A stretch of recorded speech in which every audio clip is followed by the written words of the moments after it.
بسم اللہ الرحمن الرحیم، السلام علیکم ورحمۃ اللہ وبرکاتہ۔ یہ سوال آیا کہ میاں بیوی ایک ساتھ نہا سکتے ہیں یا نہیں۔ سوال یہ آیا کہ کیا میاں بیوی برہنہ ہو کر ایک ساتھ نہا سکتے ہیں یا نہیں۔ تو یہ بات یاد رکھیے، جواب سننے سے پہلے اصولی بات سمجھ لیجئے کہ میاں بیوی کا رشتہ ایک ایسا رشتہ ہے جس میں اللہ رب العزت نے ہر طرح کے کام کو جائز اور حلال رکھا ہے، اور ہر طرح کے کاموں میں اگر بیوی کی شوہر نے دلجوئی کی تو اس میں ثواب، اگر ایک دفعہ ہم بستری کی تو اس میں ثواب، اگر بیوی کو ایک لقمہ منہ میں ڈالا تو اس میں ثواب۔ نیز یہ کہ آپ علیہ الصلوۃ والسلام کے طرز عمل پہ زندگی گزاری بیوی کے ساتھ تو پوری زندگی ہی ثواب اور نیکیوں والی، پوری زندگی ہی اجر و ثواب والی۔ تو میاں بیوی کا ایک ساتھ نہانا یہ بالکل درست ہے۔ حدیث پاک میں آتا ہے کہ آپ علیہ الصلوۃ والسلام اور حضرت عائشہ فرماتی ہیں کہ میں نے اور آپ علیہ الصلوۃ والسلام نے ایک ہی برتن سے غسل فرمایا۔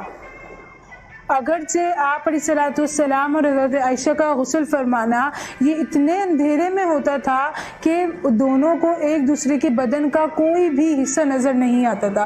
حضرت عائشہ فرماتی ہیں کہ ساری زندگی میں نے آپ علیہ الصلوۃ والسلام کے ساتھ گزاری، لیکن میں نے آپ علیہ الصلوۃ والسلام کا کوئی عضو بھی نہیں دیکھا۔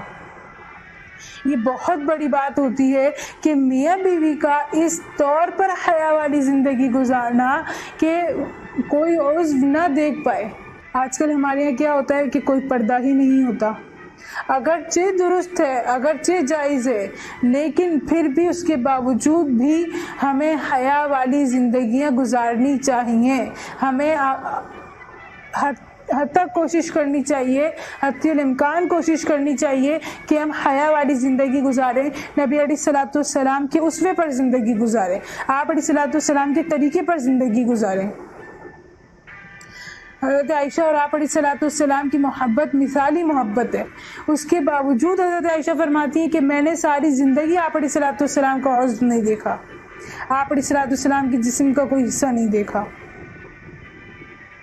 اور آج کل کیا ہوتا ہے کہ بالکل بے پردگی دوسروں کے سامنے بھی، کمرے کے اندر بھی۔ یہ یاد رکھیں جائز ہے، بالکل جائز ہے، لیکن حیا والی زندگی سے جڑنا یہ ہمارے لیے انتہائی ضروری ہے۔ آج کل جو بے پردگی ہماری رگوں میں سرایت کر گئی ہے، جو ہماری نسلوں میں پروان چڑھ رہی ہے بے پردگی، یہ سارا اسی بنا پر ہے۔